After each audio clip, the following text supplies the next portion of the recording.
So, lads, today we are going to be talking about Emma Meesseman and the Indiana Fever. And this is something that I feel like is kind of a big thing. It is kind of a big thing, and I don't think enough people are talking about it because I think it was just assumed that she was not going to sign. I think it was just assumed that she was not going to sign for the Indiana Fever. And look, do I think the Fever are the best chance of signing her? No. My prediction is that she signs with the Phoenix Mercury. That is my prediction, is that Emma Meesseman signs with the Phoenix Mercury. And my logic for that is she seamlessly comes in and starts. There's no question about it that she starts. The Phoenix Mercury have the top of the line facilities that none of the other teams have. Even the Liberty don't have the greatest facilities, but they are in New York. The Lynx are, like, facilities wise, they're okay, but again, it's not as it's just not quite as good. And the Phoenix Mercury have not signed DeWanna Bonner. My prediction is they have not signed DeWanna Bonner purely because they know that Emma Meesseman, there is a possibility that she ends up coming. So that is my theory on why the Indiana Fever have not, or not the Indiana Fever, sorry, the Mercury have not signed DeWanna Bonner. But I think that the Indiana Fever are a legitimate option because they've won something. And if you guys don't know, a lot of you might be saying, "Oh, it's only the Commissioner's Cup."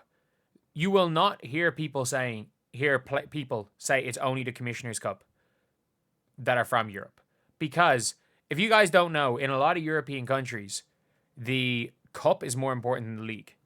Like, it is more, it is genuinely more important in a lot of these times to win the national cup than it is to go and win the league.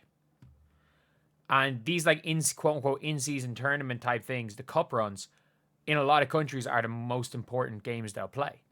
So, is it as important as going to win the finals? Probably not. But at the end of the day, you've now got a situation where it matters. Like, it will matter, and it will matter to someone like Emma because it was a playoff atmosphere, and she saw the Lynx completely collapse. And not only that, the Lynx have Jess Shepherd, Fee Collier, and Lana Smith at her position. Even though, yes, outside of Fee, Emma is the second best of those players, like, they still have real good players in her position. Whereas the Fever have Natasha Howard. I do think the most seamless fit is the Phoenix Mercury. I think it's the most likely fit, and I think the Phoenix Mercury become massive favourites with Emma Meesseman. I think DeWanna Bonner doesn't change much for the Phoenix Mercury. I think Emma's is such a huge upgrade over Kat Westbelt that, like, it matters.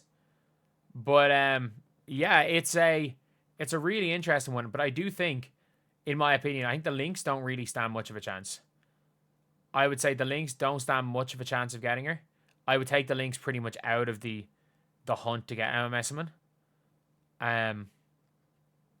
I would probably say the Liberty still have a shot because, let's be real, the Liberty can always move Stewie down to the 3, move Breanna to the 1, and move Leo to the 2, and have just the best lineup in the WNBA, and have Natasha Cloud coming off the bench. Because if anyone suggests bringing Leo Phoebus off the bench and starting Natasha Cloud, you have not seen how this team functions without Leo Phoebus. Like, she is the glue. Emma Meesseman, John Quell and Leo are the glue for that team. But I mean, she starts while John Quell's out, and then in the end, you move Natasha Cloud to the bench and move Breanna to the 1 because Breanna is a better point guard and shooting guard. But let's be real. Screw the old WNBA. Leo Phoebus is one of the best players in the league. But yeah, so you've got that as a good option, and then obviously a seamless starting spot for the it should be a seamless starting spot for the Fever. Like, let's be real, she's better than Natasha Howard. She is better than Natasha Howard, but, like, all it means is that her and Natasha Howard share minutes at the 4. Natasha Howard plays quite a few minutes at the 4 or 5. It means that Dantas realistically is the one that's going to suffer. Like, I don't think Natasha Howard's minutes are going to suffer. Like, she might not be starting 5, she'll still play 25 a game. And I think it just means that Dantas is going to go down to 0 minutes if she goes to the Fever. And I don't care if Dantas doesn't play. Like, Dantas is an absolute non-factor in how good this Indiana Fever team is going to be long term. Well, she shouldn't be a factor. I think you maybe make the argument that she has been.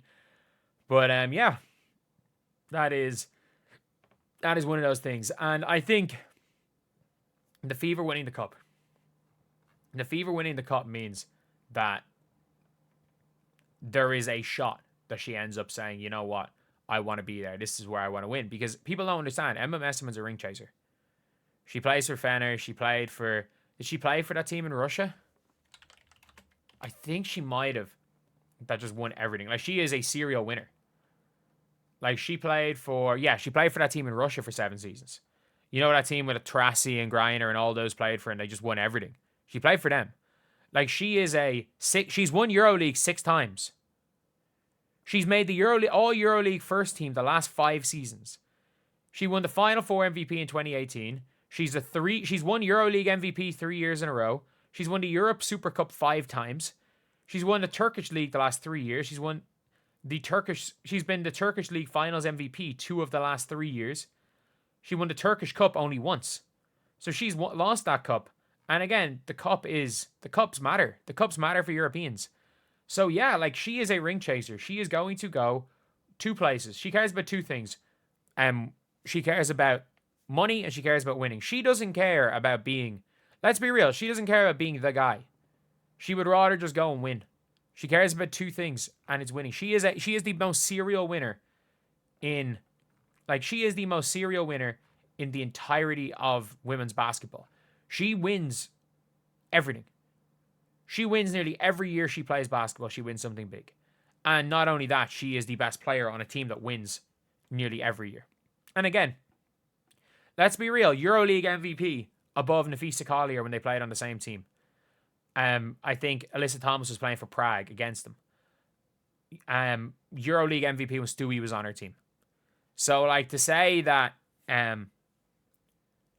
like, Emma Meesseman is not a player that there's no chance of her going to the Fever purely because of fit, because of role. She played at Fenerbahce with all the best players in the world back when they had that.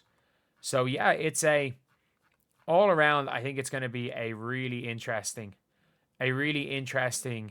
season. It's going to be a really interesting time to see what happens. I think she goes to the Mercury, but the Indiana Fever go right into the top 3 for me. With winning that, they show that they can win. They show that they can win some games.